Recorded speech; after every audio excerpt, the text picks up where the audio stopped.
안녕하세요. 우리 목포 중앙교회 우리 성도님들을 뵙게 되어서 너무나 기쁩니다. 오늘과 내일은 제가 가정에 관한 내용들을 다루도록 하겠습니다. 오늘은 행복한 가정 세우기라는 제목으로 먼저 하나님의 말씀을 대언하고자 합니다. 어떤 분이 출근길에 있었던 일입니다. 옆에 차가 바짝 붙어 지나가다가 그 차 문을 찍 긁고 말았어요. 차를 멈추자 상대편 차에서 젊은 부인이 허겁지겁 내려서 사색이 된 얼굴로 다가왔어요. 죄송합니다. 제가 아직 운전이 서툴러서요. 변상해 드리겠습니다. 그녀는 바로 잘못을 인정했습니다. 하지만 차가 찌그러진 것을 본 여인이 눈물을 흘리기 시작했어요. 내가 이틀 전에 새로 산 차인데 남편을 볼 면목이 없다면서 눈물을 흘렸어요. 얼마나 무서웠겠어요. 초보 운전자. 어쨌든 이 사고를 접수하기 위해서 운전석 옆 사물함에서 보험 서류가 든 봉투를 꺼냈는데요. 남편이 이미 준비해 두었던 거라고 했습니다. 그런데 이 봉투를 열자 서류 맨 앞장에 굵은 펜으로 쓴 글씨가 있었습니다. 여보, 만약 사고가 났을 경우에는 꼭 기억해요. 내가 가장 사랑하고 걱정하는 건 자동차가 아니라 당신이라는 사실을. 아멘. 하나님의 말씀 하나도 안 나왔는데 아멘 하셨네요. 네, 너무 감동적이죠. 내가 그녀를 다시 쳐다봤을 때 그녀의 눈에는 눈물이 가득 고여 있었습니다. 우리의 마음을 따뜻하게 하고 또 행복하게 하는 건 또 엄청나게 큰 다른 데 있지 않은 것 같습니다. 이런 작은 표현 하나에 있는 것 같아요. 우리가 따뜻하게 또 행복하게 이 가정을 만들어 간다는 거 어때요? 쉬운 일인가요? 상당히 어려운 일이죠. 상당히 어렵게 느껴져요. 나는 아주 쉽게 우리 가정은 정말 행복하게 되더라. 이런 분 계셔요? 자신 있게 손들 수 있는 분 한 분도 안 계세요. 저희도 그러지 않았어요. 예, 우리 목사님과 소율한 사모님이 굉장히 성품들이 좋은데 두 사람은 편안하게 잘 행복한 가정 이루셨습니까? 거짓말. 예. 자, 우리가 이 가정을 행복하게 이루어 간다는 게 얼마만큼 쉽지 않다는 것을 이게 눈으로 한번 확인해 보도록 하겠습니다. 제가 여기 노끈을 하나 많이 준비했어요. 자, 여기 목사님이 추천하는 부부 한 분을, 한 부부를 좀 모시겠습니다.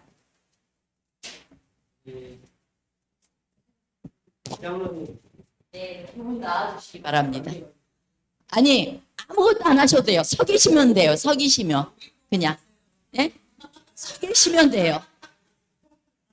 아니, 어쨌든 서만 계시면 됩니다. 어려운 걸 안 시켜요, 제가.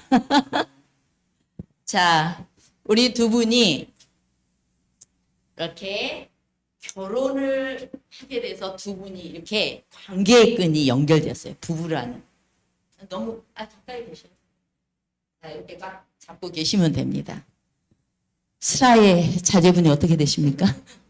둘이십니까? 예, 아들만 둘. 예. 몸매다리. 예, 축하드립니다. 아유, 어떻게 아셨어요? 예. 네. 아마 진짜 그럴지도 몰라요, 현대사회에. 예, 우리 앞에 목사님하고 앞에 두 분 여기 잠깐 나와주세요. 예. 자, 여기 그냥 두 분 요 앞으로 서 보세요. 이렇게 적당히. 자, 아버지와 자녀들이 하나씩 관계를 맺고 이만큼 하면 자, 어머니와 자녀들이 두 개를 보고 계셔야죠. 아드님 둘이니까. 자, 보세요. 자, 이제 앞에 계신 분들은 눈치껏 빨리빨리 읽어주시기 바랍니다. 자, 양가 부모님 계셨지요? 예. 뭐 결혼해 보니까 다 계셨어요? 예. 자, 양가 부모님 모셔보겠습니다. 우리 앞에 계신 두 분, 막 전교인 다 오셔야 될지 모르겠어요. 앞에 계신 두 분, 이렇게 우리 장로님이신가요? 장로님하고 집사님 두 분 잠깐 나와주세요. 그리고 또 여기도 하여튼 두 분, 뭐 제가 어느 분이 부부신지는 모르겠지만 두 분 잠깐 나와주세요. 역할은 역할이니까 이쪽으로. 양가 부모님.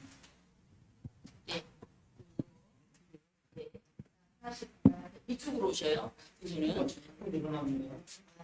원래 있던 식구죠? 원래 있던 식구예요. 네. 자, 네. 그 전에 부모님만 계셨는데 장인 장모님 생기셨습니다. 예. 다시. 예. 또, 예. 시부모님 생기셨습니다. 결혼해보니까 형제들이 좀 있으신가요? 몇 분? 시대 9남매. 그 다음에 5남매. 와, 너무. 네. 진짜 여기 전교인 다 나오셔도 부족할 것 같아요. 야, 정말 제가 어떻게 감당이 안 됩니다. 자, 그런데 여러분들이 그 집은 9남매인가 보다, 5남매인가 보다 이렇게 생각을 했지만 이게 관계의 끈으로 봤을 때 많이 얽혀 있죠. 근데 이것만이 아니에요. 손주들은 또 할머니, 할아버지와 얽히고 다 얽혀 있는 거예요. 이 속에서 머리 좀 아프셨습니까? 아닙니다. 머리 좀 안 아프셨어요? 거기가 있었죠. 맞아요. 우리가 사실상 이 배우자 간에, 부부 간에 서로 만나서 사는 것도 상당히 어려워요. 서로 성격도 다르고, 자라온 환경도 다르고, 모든 게 다르거든요. 그런 속에서 어려운데, 이제 양가의 부모님과 관계를 맺을 때 정말 쉽지 않은 것입니다. 그리고 또 거기에서 파생된 여러 형제 자매들 온갖 일이 우리의 삶 속에 있는 거예요. 그럴 때마다 서운하면 서운한 대로, 잘하려면 잘하는 대로 내 삶이 고달프기도 하고 힘이 들어요. 그렇죠? 내가 착한 사람, 그리고 내가 신앙을 하기 때문에 더 착하게 해야 된다라는 생각이 있어요, 우리는. 그런데 그걸 못해도 힘들고, 또 할래니 내가 나에게 얽혀있는 내 자식을 키우는 일, 뭐 이런 거 너무 힘들어요. 아드님 두 분 장가 다 가셨어요? 보내놓고 나니까 홀가분하셔요? 글쎄, 숙제를 다 했다라는 그런 기분은 들기는 들었어요. 근데 그 다음 할 일이 없으시죠? 더 많아요. 이젠 끝났다 하는데 더 많아요. 그리고 그 속에서 서운할 때도 있고, 또 뭐 보람될 때도 있고, 이런 것들이 어우러져서 우리가 살아가는 거예요. 그래서, 저 집은 참 평안하고 좋겠다라고 하지만, 제가 보니까 세상에 그런 집은 하나도 없더라. 하나도 없더라. 예, 이렇게 복잡한 관계 속에 있기 때문인 것입니다. 예, 들어가시기 바랍니다. 감사합니다.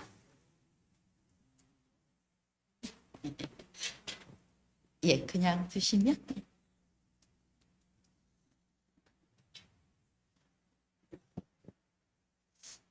성경에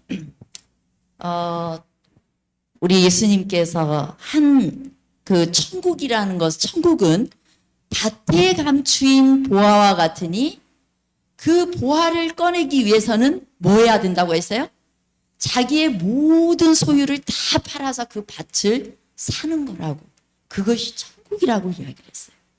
우리가 보배로운 배우자를 우리가 얻을 때에는 그 보배를 얻을 때에는 모든 밭을 사야 되는 것이에요.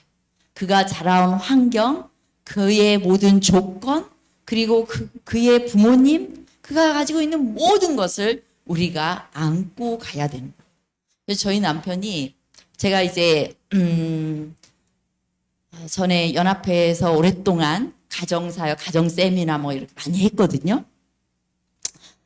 상당히 저랑 살면 행복할 거라고. 야, 진짜 땡 잡았나 보다. 이렇게 생각하지만 저희 남편은 항상 저를 업보라고 이야기해요. 그래서 내가 당신을 그렇게 괴롭혔어 그랬더니 해석을 아주 재미있게 해요.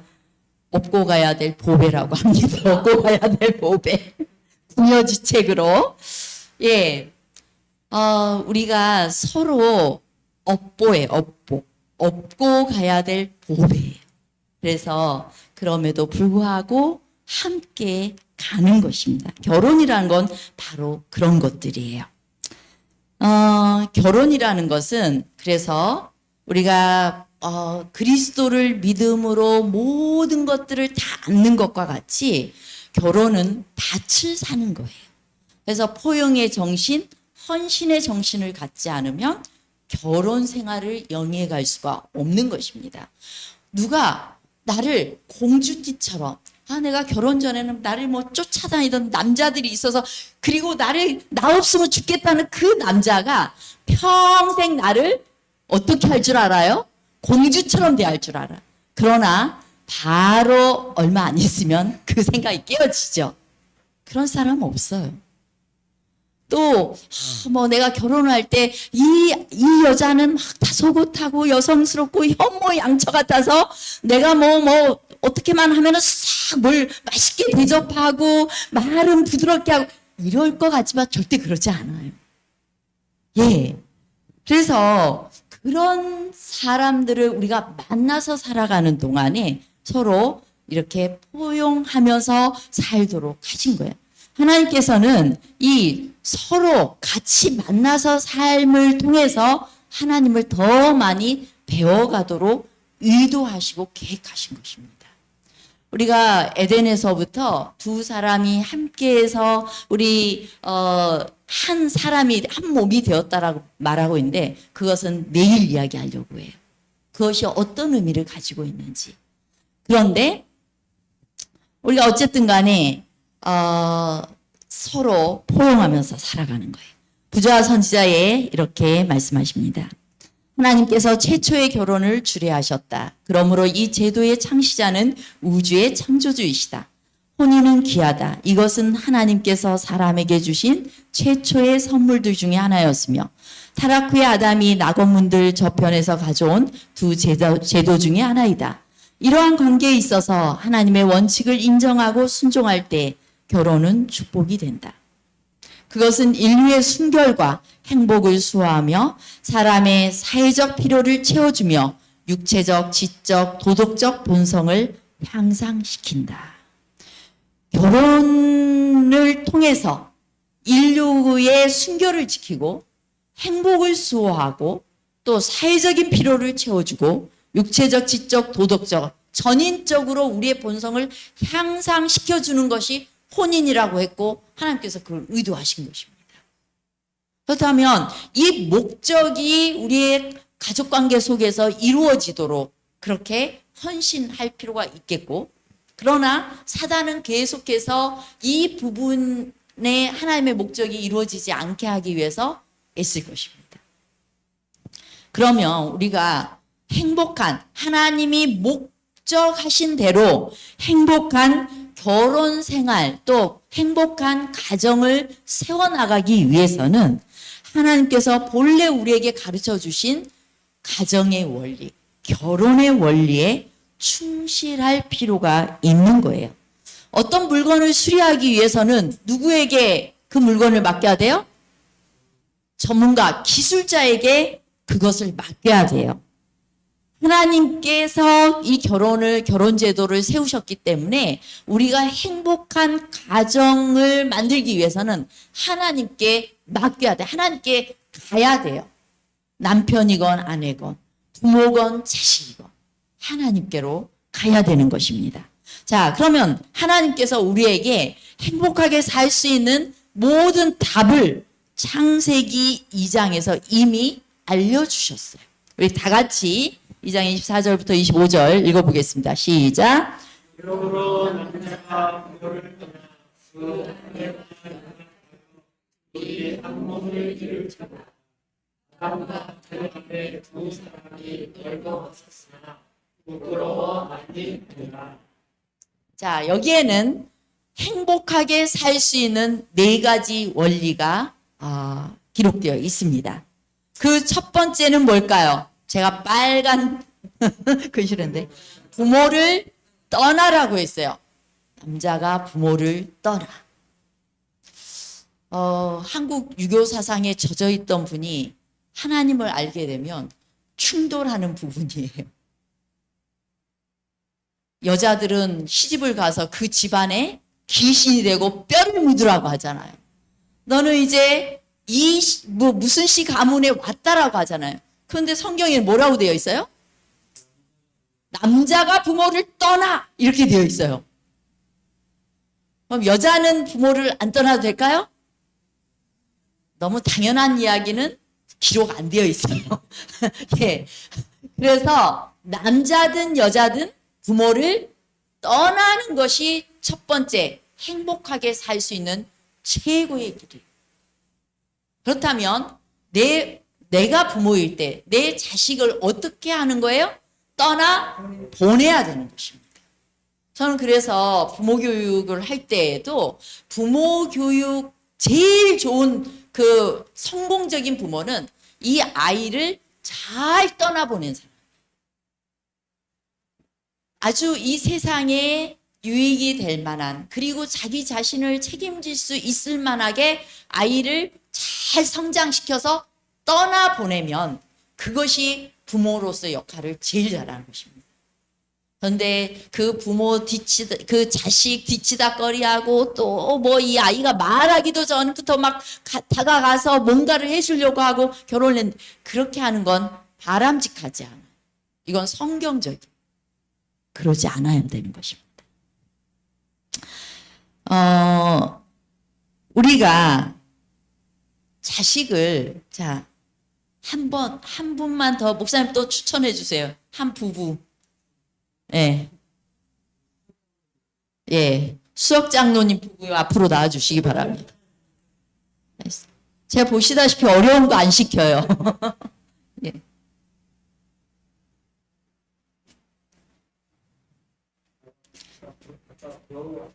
아, 네.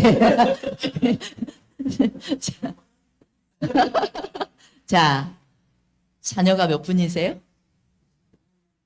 아들 하나. 네. 자, 아들 한 분 잠깐 이쪽 다시 한번 아들 역할. 아, 네. 자, 두 분이 이렇게 손을 한번 잡아보세요. 네, 신혼 때처럼 알콩달콩 행복하게 지내시다가 아들이 딱 태어났어요. 그래서 이 아들을 여러분 어디에다 세우실래요? 아무데나 세워보세요. 네, 역시 엄마는 아들을 사랑합니다. 자, 아빠는 아들 저 자리에 서 있는 거 괜찮아요? 아, 네, 그렇군요. 네. 자, 왜 어떤 마음으로 아들을 옆에 이렇게 세우셨어요? 저는 아들이 전부인 것 같아요. 아들이 전부여서 남편 거 말고 내 거? 네. 자, 이 아이가 태어나면서부터 이 아이를 키울 때 아들이 먼저였어요? 남편이 먼저였어요? 응, 아들 키울 때. 아들이 먼저였죠. 네, 잠깐만. 이렇게 두 분이 영원히 손잡고 사실 것 같았지만은 이 아들이 이리 오세요. 오니까 예 아들 낳고서 좀 외로워지지 않으셨어요? 그런 없었어요. 없었어요? 그냥 너무 당연했어요? 예, 뭐 그러려니 너무 잘하셨어요? 아 그러셨구나. 예, 행동은 남편에게 너무 잘하셨어요? 아 정말요? 이 말씀 믿어도 돼요? 아니 못했어요. 자, 자, 우리가 이 아들이 보통은 이제 신혼 때는 둘이 알콩달콩 이렇게 살다가 아이가 태어나면 모든 중심이 다 아이가 돼요. 그래서 아이가 좋아하는 음식, 그리고 또 남편은 또 앞에 밖에서 열심히 일하고 들어와서 막 피곤한데 뭐 어쨌든 뭐 겨우겨우 뭐 살아가요. 그죠? 이렇게 살아가요. 근데 이 아이를 키우는데 전념하면서 살다가 이 아이를 어느 날 이제 자기 여자친구 만나서 이렇게 이제 결혼을 하게 돼요. 보통 우리가 아이를 중심으로 살거든요. 그렇게 되었을 때 어느 날 어떻게 되어 있을까요? 네, 빈 자리가 생겨요. 그래서 이럴 때 그 심리학에서는 빈 둥지 증후군이라는 게 생겨요. 내가 인생을 뭘 했지? 갑자기 다 온 마음을 다 쏟았던 아이가 떠나가고 나니까 내가 뭐지? 라는 생각이 들어요. 그래서 이렇게 자꾸만 뭐 하게 돼? 기웃거려져. 어떻게 사나? 부인이 잘해주고 있나? 이런 거 막 밥은 잘 챙겨주. 이런 것이 온 관심사예요. 그래서 못 해주는 것 같으면 내가 얼른 뭐 해주고 싶어? 해주고 싶어서 빨리 아파트. 요즘은 아파트 안으로는 안 들어가. 아파트 밖에다 놓았다. 그 다음에 시큰둥하면은 서운해하고 막 이런단 말이에요. 네, 이렇게 돼요. 그리고 어떻게 두 분은 알콩달콩 자식 떠나 보내고 나서 알콩달콩 살고 계셔요?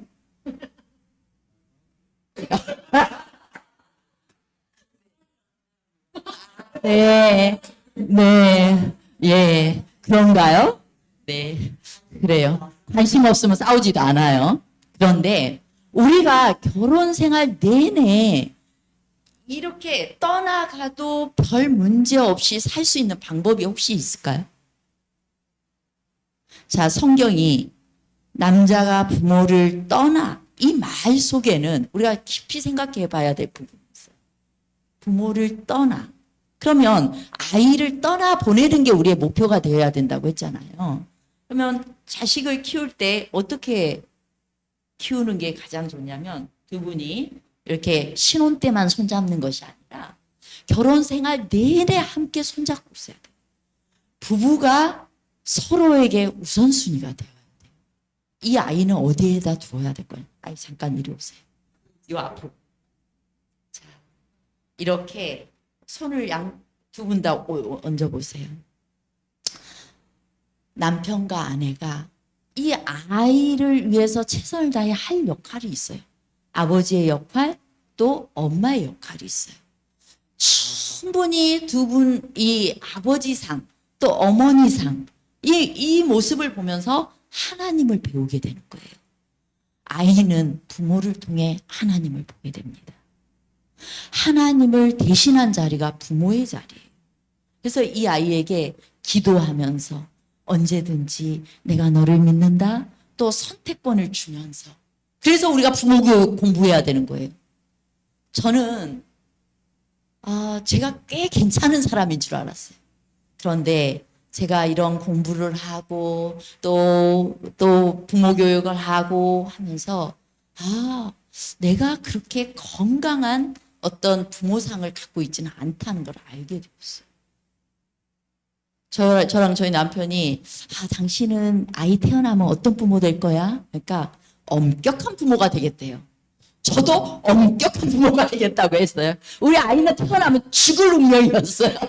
아주 교회에서도 안 떠들고 아주 엄격하게 아이를 단속해야 된다고 생각을 했어요. 그런데 천만 다행히도 제가 이 아이 아주 어릴 때 이런 공부를 하고 그러면서 많이 달라졌어요. 성경을 자세히 보니까 하나님은 아담과 하와 맨 처음에 남자와 여자를 만드시고 그들에게 선악과를 주셨다는 건 선택권을 주셨고 자유의지를 주셨다는 거예요. 어릴 때부터 선택하게 하고 그것에 대해서 책임지게 하고 그게 뭔지를 알도록 우리가 교육을 받아야 되는 거예요. 근데 그걸 잘 몰라. 어쨌든 간에 두 분이 이렇게 하나님께 지혜를 구하면서 기도하면서 이렇게 키웠어요. 그렇게 해서 이 아이가 떠나갔어요. 자, 떠나간 날 어떤 말 하겠어요, 서로에게? 뭐라고, 아내에게 뭐라고 한 말씀해 주죠? 이렇게. 그냥 묵묵히 그냥 뭐 말도 안 하고 그냥 그런갑다. 예. 무뚝뚝하시기는. 당신 수고하셨어. 당신 그렇죠, 그렇죠. 아우 진짜. 장로님 한번 해보세요. 당신 수고했어. 수고했어. 예. 이제 우리가 남았는데 나는 나에게 당신이 최고고 또한 가장 소중한 사람이야. 이 아이가 이제 좋은 짝을 만나서 결혼했으니 잘 살 거라고 믿어요. 기도하고 응원합시다. 이렇게 사는 거예요. 이렇게 사는 거예요. 그리고 두 사람이 결혼 생활 내내 아이 앞에서 서로를 소중하게 대우하고 서로에게 소중하게 말하는 법을 배워야 돼. 그러니까 그걸 보여야 돼요. 그래야 이 아이도 그렇게 살아갈 수가 있어요. 존중하는 모습을 보여야 돼요. 그렇게 하는 내내 이 두 분은 서로 떠나보내도 허전하지 않고 늘 나에게는 당신이 최선이고 또한 가장 소중한 사람이라는 느낌을 가지면서 행복하게 지낼 수가 있는 거예요. 성경은 부모를 떠나라는 이 말 속에는 부부관계가 우선순위에 있다는 걸 알려주고 있는 것입니다. 수고하셨습니다. 어려운 거 시켰네요, 이번에는. 네. 우리가 이 아이를 너무 아이만 보고 서로 부부관계가 별로 좋지 않은 상태에서 너만 의지하면서 산다. 너 없으면 내가 너 때문에 지금까지 살았다. 이런 말이 이 아이에게 얼마나 부담스러운 말인지 몰라요. 내가 너를 어떻게 키웠는데. 그럼 나중에 내가 키워가지고 죽 써서 개 준 느낌이 들어. 이렇게 멋진 아들 제가 거저가져 가는 것처럼 느껴지거든요. 바람직하지 않은 느낌인 거예요. 자, 떠남에 대해서 재림교회 성경 주석에 이렇게 말합니다. 우리 다 같이 읽어봅시다. 시작. 이 말은 존경을 버릴 것을 권하는 것이 아니라 한 남자의 아내는 근본적으로 그의 애정의 첫째가 되어야 하며 그의 첫째 의무도 그녀에 대한 것이라는 사실을 가리킨다. 아내에 대한 남편의 사랑이 그의 부모에 대한 매우 당연한 사랑을 대신하는 것은 분명히 아니지만 그것을 능가하는 것이어야 한다. 부모에 대한 사랑보다 뭐 해야 돼요? 능가해야 된다고요. 자, 여러분들 이렇게 살아오셨습니까? 정말요? 우리가 보통 이렇게 잘 살지 않아. 자, 늦었지만 지금부터라도 그렇게 사셔야 됩니다. 지금부터라도. 그래서 우리가 이제 배우자를 정말 당연한 사람으로 느끼지 말고 소중한 사람으로 최선을 다해서 서로에게 좋은 말을 해주면서 사랑한다고 말하면서 살아야 돼요. 자, 나는 하루에 한 번씩 사랑한다고 늘 고백한다. 한 분도 안 계시네요. 자, 우리 목포 중앙교회는 날마다 배우자를 향해 또 자녀를 향해서도 사랑한다, 사랑합니다라고 말할 수 있었으면 좋겠어요. 이것은 그리스도의 제자된 사람들이 하는 일이에요. 아, 그거 남사스럽게 왜 하냐고. 그건 해야 되는 거예요. 예수님이 우리에게 그렇게 가르쳐 주셨기 때문인 것입니다. 떠남을 잘한 사람들은 육체적, 경제적, 정신적, 영적으로 독립해야 돼요. 부부 관계가 최우선이어야 돼요. 부모와의 경계를 분명히 해야 됩니다. 뭐 자식이 결혼했는데 뭐 5만 가지 다 부모한테 책임지우는 거, 이거 바람직하지 않아요. 부모에게 조언을 구할 수는 있지만 부부가 합의해서 결정해야 돼요. 내가 조언을 해줄 수는 있지만 자식이, 성인이 된 자식이 아버지 어떻게 할까요? 어머님은 어떻게 하면 좋겠어요? 라고 묻기 전에는 조언하지 마세요. 함부로 하는 거 아니에요. 예. 잘 살아갈 수 있다고 믿어주는 것입니다. 부모에게 의존하지 않고 자율적으로 행동하며 결과에 대해서는 책임을 스스로 지는 것. 이것이 부모를 잘 떠나는 것이에요. 그다음에 두 번째로 그 아내와 연합하여, 연합의 원리가 있어요. 연합이라는 건 뭘까? 연합하다. 그것은 들러붙다, 고착시키다, 계속 그대로 지속되다라는 의미예요. 다른 말로 말하면 이 종이를 지금 제가 사모님한테 2장을 좀 붙여달라고 했는데, 연합하다 이 말의 의미는 들러붙다, 고착시키다, 악으로 붙이다, 뭐 이런 뜻을 갖고 있거든요. 풀로 붙였어요. 근데 진짜 이제 정 떨어져서 못 살겠어요. 성격 안 맞아서 나는 더 이상 못 살겠어요. 우리 갈라서요. 그래서 갈라서잖아요. 자, 이렇게 갈라서 보면 아주 시원할 것 같은데, 얼마나 사모님이 그냥 실하게 붙였는지. 누더기가 되는 거예요. 그래서 물론 세상에 많은 가정들이 또 상처를 경험할 수 있어요. 하나님께서는 그런 가정도 하나님 품으로 안으신가요? 안으세요. 우리가 대총회에서부터 지향하는 가정에 대한 것은 어떤 상처난 가정, 우리가 상상할 수 없는 상처난 가정이라 할지라도 그 가정이 하나님 앞에 오는 것에 대해서 막는 것이 아니라 그들을 치유해 주시는 그리스도이심을 믿고 우리가 그러한 태도로 앉는 거예요. 그러나 성경이 말하는 가장 이상적인 에덴의 가정은 서로 갈라서지 않고 서로 사랑하는 것이었어요.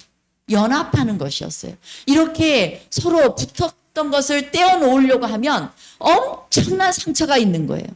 둘만의 문제가 아니에요. 그래서 가급적이면 그 이혼할 힘으로 뭘 해야 되냐면 부부 상담을 받고, 저도 이 굉장히 위기에 있던 부부들 이렇게 상담해서 또 다시 잘 살도록 도와주기도 하고 그랬거든요. 그걸 창피해하지 말고, 당연히 그럴 수 있는 거예요. 창피해하지 말고 그 문제를 가지고 하나님께 가야 되고, 그 문제를 가지고 전문가의 도움을 받으셔야 돼요. 그래서 그런 노력을 하게 되면 행복하게 잘 살 수 있는 길이 열릴 수 있다는 것입니다. 자, 하나님께서는 둘이 아니요 한 몸이니 하나님이 짝지어 주신 것 사람이 나누지 못할지니라. 우리 결혼식 할 때는 아주 그냥 제일 단골로 이렇게 등장하는 성경절인데, 그러나 그 결혼을 파기하지 않고 사는 것이 보통 일은 아니에요. 저도 이 남자가 저를 좀 속상하게 한 때가 있었어요. 차라리 이혼하고 싶다. 내가 목회자인데 차라리 헤어지고 싶다. 이런 마음이 들 때가 있었어요. 그런데 사랑이라는 것은 그럼에도 불구하고의 사랑. 결혼의 목적은 서로가 상대방을 그럼에도 불구하고 사랑하는. 나는 이제 사랑이 식었기 때문에 헤어져요. 이거는 사랑이 아니에요. 이기적인 거지. 사랑은, 그리스도께서 보여주신 사랑은 그럼에도 불구하고 사랑하는 거예요. 우리 여러분들이 하나님께 받아들여질만 해서 받아들여져요? 지금? 그러면 장로 자격 있는 분, 집사 자격 있으신 분, 우리 목사님은 목사 자격 있어요? 네. 저도 목사로서 부끄러울 때가 너무 많아요.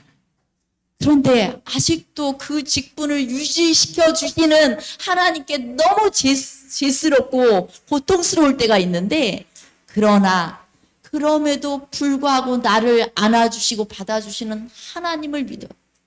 그렇기 때문에 그 은혜가 너무 커서, 그 은혜가 너무 감사해서 그 감사한 마음으로 일하게 되는 것 같아요. 우리가 잘나서 당연히 그 직분을 맡을만 해서 그 직분을 맡은 사람은 아무도 없어요. 그럼에도 불구하고 나를 믿어주시고 사랑해주시고 맡겨주시는 우리 귀하신 하나님 때문에 우리가 이렇게 은혜롭게 신앙생활을 하는 겁니다. 자, 네 번째 원리는 둘이 한 몸을 이룰지로다 라고 되어 있어요. 자, 하나 되면 뭘까요? 우리 앞에 집사님 굉장히 열심히 고개 끄덕이면서 하시는데, 자, 둘이 한 몸을 이룰지로다 라고 했는데, 하나됨의 원리. 하나 된다는 건 어떤 게 하나 되는 걸까요? 서로의 의견이 맞지 않을지라도 이렇게 의합될 수 있는 그런 생각이 아닐까 싶네요. 의견이 안 맞는데 어떻게 하면 의합이 돼? 이제 그것을 좀 이렇게 좁혀가면서 접혀가면서 감사합니다. 아주 지혜로우십니다. 자, 하나 될 수 있는 방법이 몇 가지 있어요. 자, 하나 되기 위한 1이라는 숫자가 둘인데, 분명히 둘인데 1이라는 숫자가 나오려면 어떻게 하면 하나 될 수 있을까요? 첫째, 1 더하기 빵을 하면 1이 됩니다. 한 사람만 있고 한 사람은 없는 것처럼 살면 1이 돼요. 한 사람이 나 죽었어 하고 살면 돼요. 너는 생각하지 마. 나 하자는 대로만 따라와. 이런 사람. 네, 목사님 잠깐 나와봐요.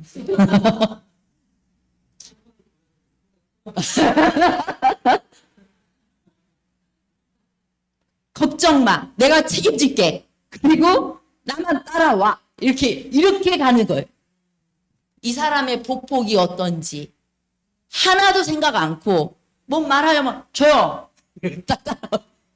이렇게 사는 거예요.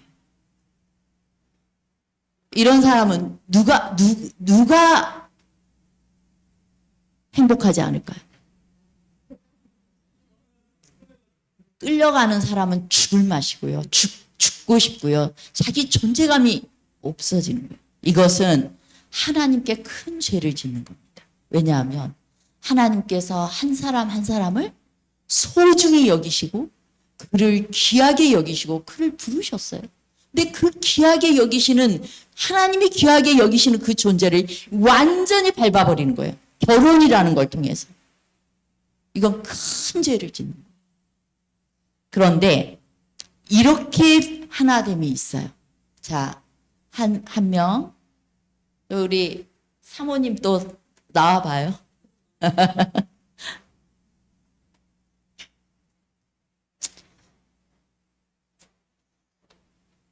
자, 우리 서시고 한 사람과 한 사람이 만났어요. 둘이 손을 잡으세요.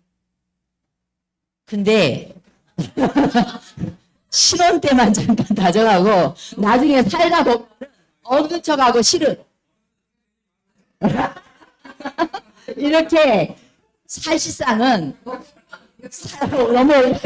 살아온 환경이나 성격이나 이런 부분, 성격이 잘 맞았어요? 참 안 맞았잖아요. 내가 알죠. 저희 남편이랑 다 이렇게 4명이 동창이거든요. 그런데 우리가 서로 성격이 진짜 달라요. 달라서 서로 다르게 살아가는데, 둘이 한 몸을 이룰지로다 할 때에는 맨 처음에 결혼해서 사랑의 그 도파민의 그 호르몬의 작용 때문에 이 사람이 막 엄청 사랑스럽게 보이고 하는데 그 기간이 얼마 가지 않거든요. 그래서 정신 차려 보면 이 사람 때문에 불편해 죽겠어. 성격이 너무 달라요. 그런데 이렇게 실제로는 환경과 이런 차이를 줄이기 전에는 요만큼 거리가 있는 거예요. 그런데 이것을 도와주는 한 분이 계십니다. 우리가 하나 되는 방법이 저는 1 곱하기 1 곱하기 1 곱하기를 할 때 1이 된다고 생각해요. 자, 저한테 한 걸음씩 다가오세요.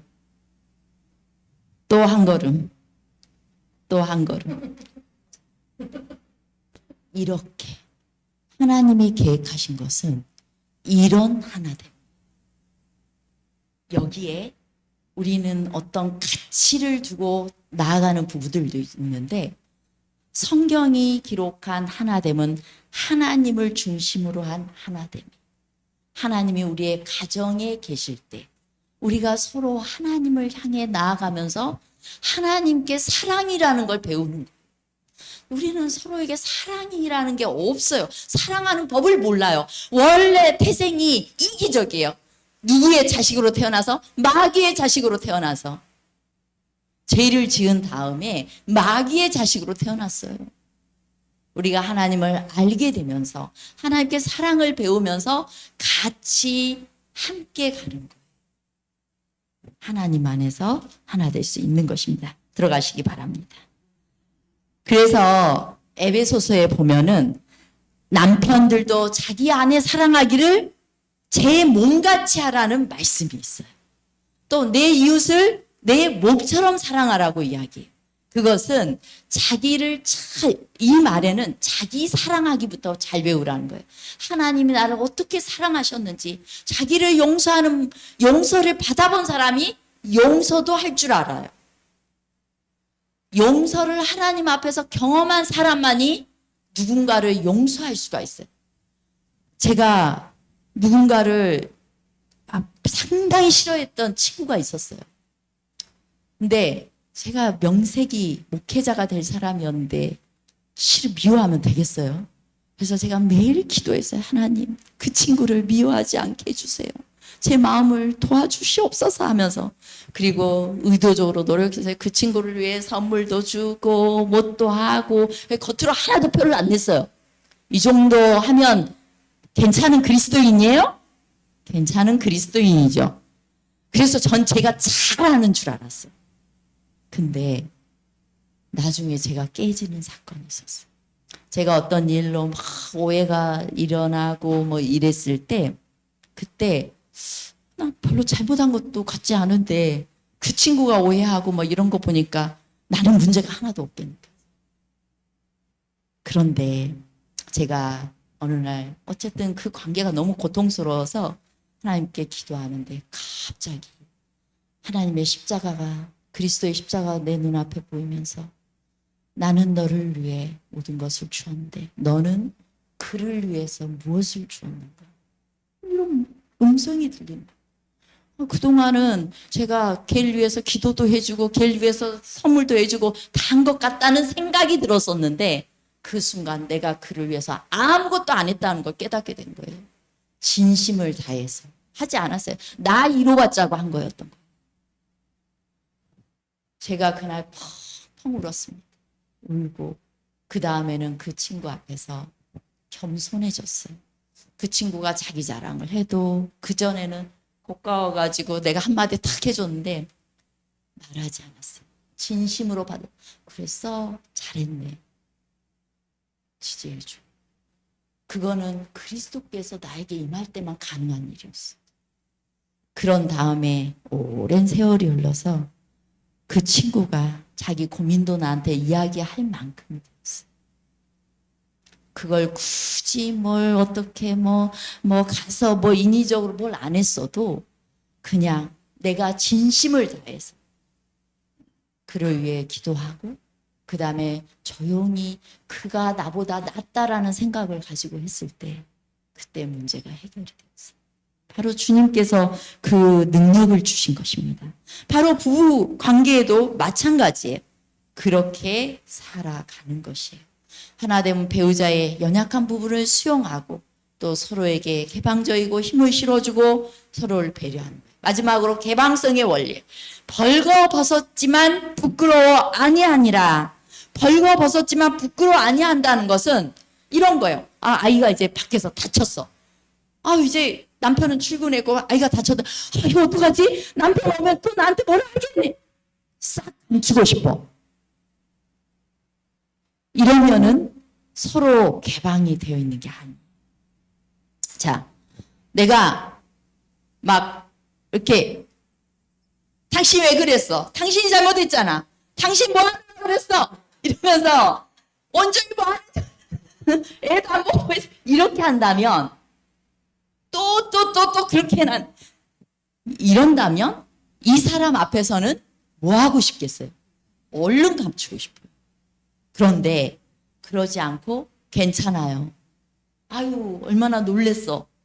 당신이 놀랬겠네. 이렇게 말해준다면 굳이 감추지 않아요. 함께 가죠. 그래서 그 사람이 자꾸 나한테 감추려고 한다면 누구를 봐야 돼요? 나를 봐야 돼. 아, 내가 얼마만큼 그를 괴롭게 하고 있는지 봐야 돼. 비난하고 있는지 봐야 돼. 그래서 우리 예수님께서 가르쳐 주셨잖아요. 내 눈에 들보를 보라고. 남의 눈엔 티를 보지 마. 예수님께서 다 가르쳐 줬는데 우리가 그것을 자꾸 잊어먹어요. 그래서 우리가 이 네 가지의 원리, 하나님께서 이미 에덴에서부터 가르쳐 주었던 이 네 가지 원리에 헌신하는 것이 결혼 생활이고 그것이 우리를 행복하게 하는 것입니다. 주님께서 우리에게 돕는 배필을 지으시고 두 사람이 벌거벗었으나 부끄러워하니 아니라 라는 이 관계, 한 몸이 된 관계, 이 가정이라는 걸 세워두셨잖아요. 그 다음에 뭐 하셨어요? 일곱째 날을 복주사 거룩하게 하셨고 그날에 안식하셨다. 이 가정을 세우시고 가정제도를 세우시고 안식일 제도를 세우신 데에는 엄청난 하나님의 섭리가 있습니다. 인간은 누구에게나 안정감의 욕구가 있어요. 안정감의 욕구는 나 좀 뭔가 어딘가에 쉬고 싶다. 이렇게 좀 평안하게 있고 싶다. 이런 마음이 있거든요. 근데 그 안정감의 욕구는 어디에서 비롯되냐면 소속되어질 때 가능한 거예요. 소속. 안정감의 욕구를 다른 말로 소속감의 욕구라고도 할 수 있어요. 내가 내 가정 안에 소속되어 있다. 누군가에게 속해 있다.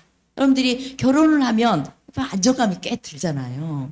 바로 그거예요. 그래서 하나님께서는 이 가정이라는 걸 통해서 우리가 그 욕구를 충족하기를 원했어요. 근데 요즘은 사단의 공격을 받아서 이 가정이 안전하게 쉴 수 있는 또 평안히 쉴 수 있는 공간이 안 되어버렸지만 그러나 하나님께서는 맨 처음 그렇게 의도하셨어요. 그리고 안식일을 주시고 에덴 동산에 남자 여자를 창조하시고 가정을 주셨고 그 다음에 안식일 제도를 주심으로 하나님을 찾아오게 하심으로 우리를 완전히 생명싸개 속에 이렇게 싸주신 거예요. 가족관계 속에서 서로 사랑하면서 행복하다. 그리고 하나님을 만나면서 부부같이 손잡고 하나님 만나면서 행복하다. 평안하다.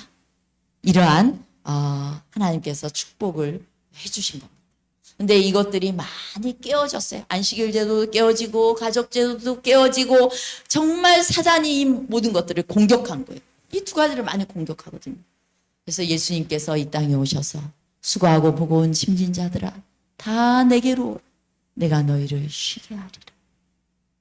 여러분 마음속에 어떤 가족 간의 문제나 여러 문제가 있다면 그리스도께 나아가셔서 정말 마음을 정직하게 다 내어놓고 주님 앞에서 많이 우시기 바랍니다.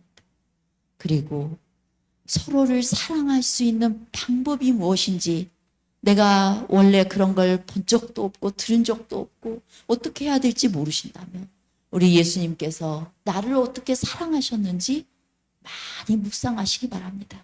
그렇게 예수님이 나를 사랑하신 것처럼 누구를 사랑하는 거예요? 배우자를 사랑하고 자녀를 사랑하고 또한 내가 관계하는 모든 사람을 사랑하는 것입니다.